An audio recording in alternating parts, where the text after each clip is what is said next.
processos de integração. Chamamos o Banco Santander, com a implantação do novo modelo comercial importantíssimo dentro do processo de integração do Banco Real.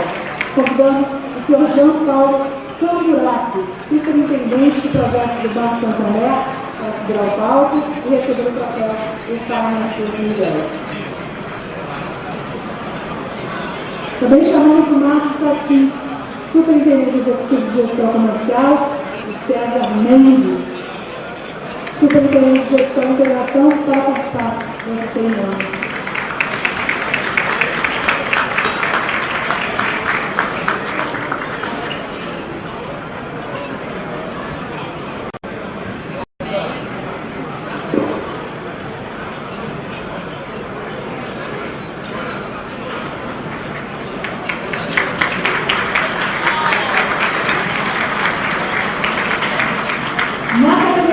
Integração de negócios, o prêmio vai para o Banco Santander.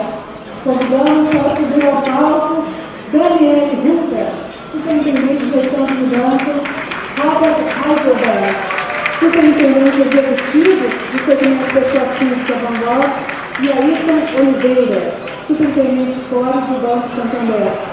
Eu recebo o troféu e para as suas unidades. Para vir aqui pegar a estatueta, chamo também os executivos da RSI, Osmar Higashi e José Roberto Moreira Samora. Eles farão a entrega do troféu.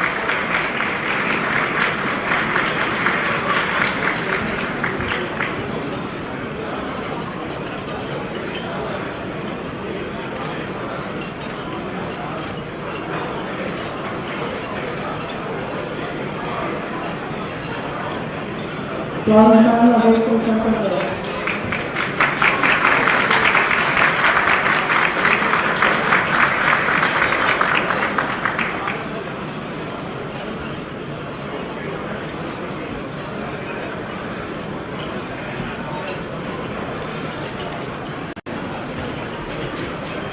Agora vamos a uma grande categoria, agência, conquistada também pelo Santander. Chamamos Antônio Augusto Bocanello Coutinho, superintendente, Gilberto Cabreiro, diretor de seguros, e Pedro Paulo Marques, superintendente executivo de gestão comercial e atendimento. Além de Reinaldo Caramunica, superintendente de canais, todos do Santander.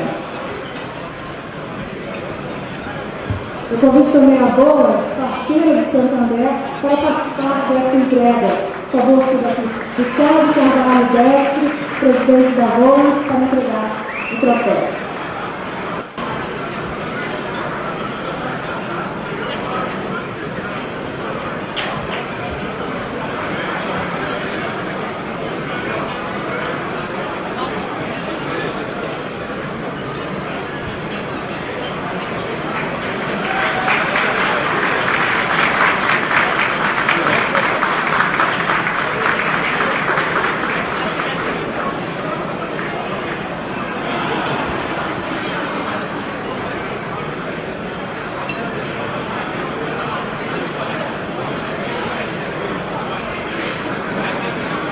Mais uma vez chamamos os executivos da RSI, Osmar Higashi e José Alberto Moreira Samora, para participar da entrega na categoria agência. Aqui em Santander faz isso.